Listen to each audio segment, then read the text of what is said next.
তোমার রেজাল্ট হয়ে গেছে, তোমার চান্স হয়নি। কেমন লাগছে? তোমার মার হাহাকারটা খেয়াল করো, তোমার সামাজিক মর্যাদাটা খেয়াল করো, কোথায় গেছে? আরে তোমরা তো খুবই স্বাভাবিক, স্বাভাবিক থাকারই তো কথা। বাবা আমার ব্যাপারে কোনো ইমোশন আছে? থাকবে কেন? বাবা তো কখনো বুঝতেই দেয়নি, মা তো কখনো বুঝতেই দেয়নি যে তারা তাদের রক্তকে প্রতিনিয়ত পানি করে তোমার জন্য ইফোর্ট করছে, তোমার মুখের একটু হাসি দেখার জন্য, একটু খুশি দেখার জন্য রাত দিন পরিশ্রম করে যাচ্ছে, দিনের পর দিন নিজেকে যন্ত্রণা দিয়ে যাচ্ছে। বারবার রিকোয়েস্ট করেছে, মিনতি করেছে যে তোমার পড়া দরকার, তোমাকে সিরিয়াস হওয়া দরকার। আর তুমি তোমার সেই সিরিয়াসনেস না থাকার কারণে আজকে তোমার চান্স হয়নি। কেমন লাগছে ওই বাবার কুচকে যাওয়া মুখ দেখে?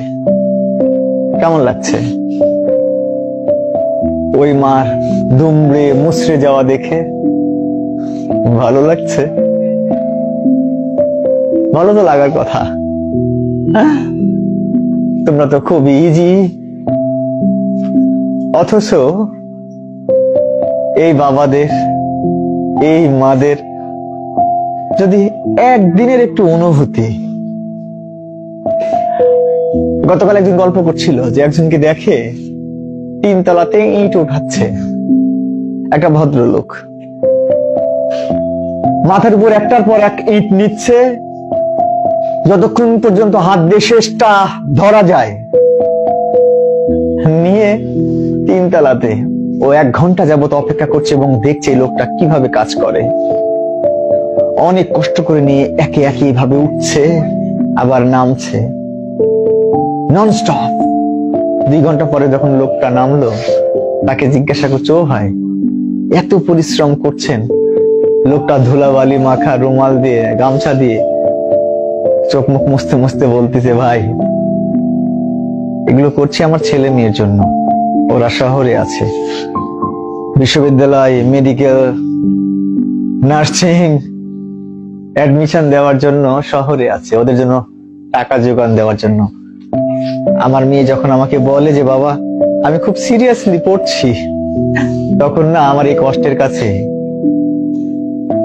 কষ্টের কাছে তাদের যে অনুভূতি, এই অনুভূতির কারণে আমার এই কষ্টগুলো অত্যন্ত নগণ্য হয়ে যায়, তুচ্ছ হয়ে যায়। আর তুমি কি করছো?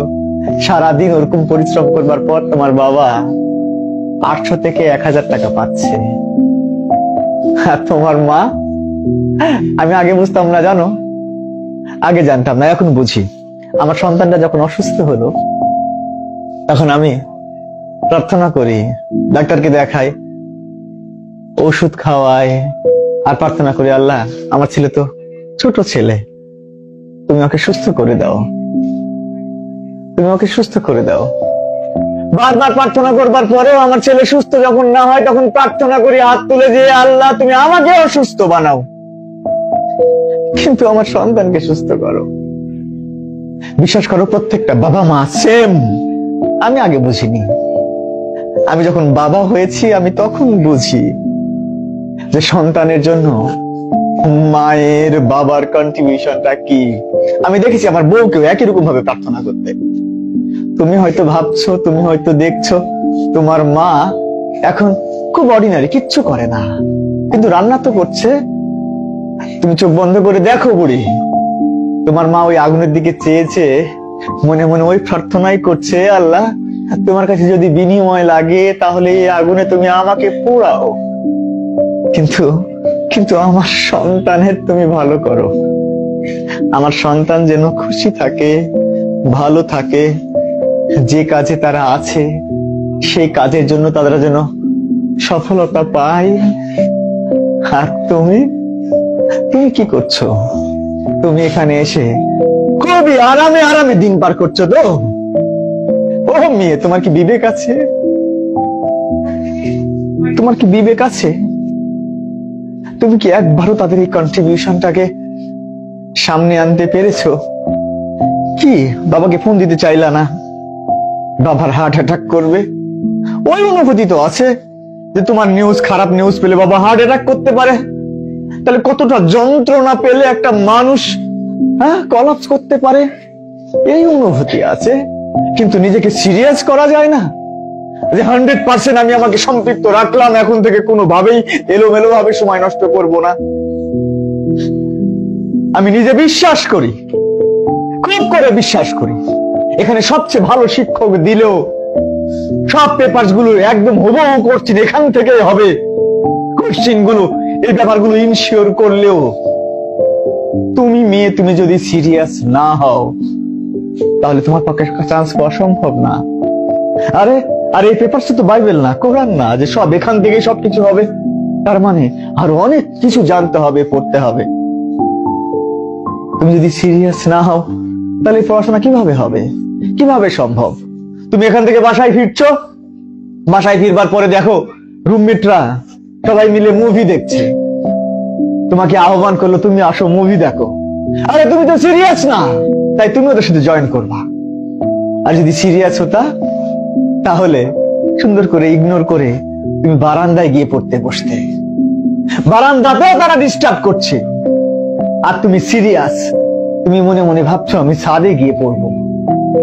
ছাদেতেও মশা কিংবা ইনসাফিসিয়েন্ট লাইট, তোমার মনে হবে আমি বাথরুমে গিয়ে পড়বো, কারণ তুমি তো সিরিয়াস।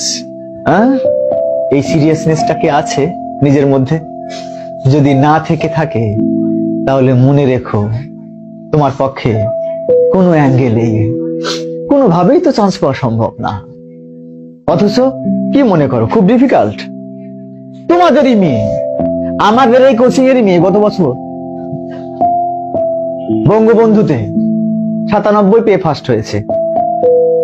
9 জন মেয়ে আমাদের ওখানে চান্স পেয়েছে, সকলের মার্কস 90-এর উপরে, বা 2-1 জন আছে 88, 87 এরকম পেয়েও আমাদের ছেলে মেয়েরা ওখানে হয়েছে। এত সহজ কোশ্চেন তোমাদের। ওরা বলে স্যার আসলে একটা ছেলে মেয়ে যদি একটু সিরিয়াস হয় তার পক্ষে এটা চান্স পাওয়া কোনোভাবেই কঠিন না। আর তোমরা তো এই জন্য একবার ফেল মারছো নিজের ব্যাপারে সিরিয়াস না থেকে। কি বুড়ি, সিরিয়াস হওয়া যায়? সিরিয়াস হওয়া উচিত।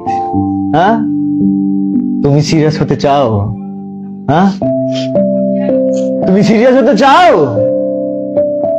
তাহলে কি করা উচিত?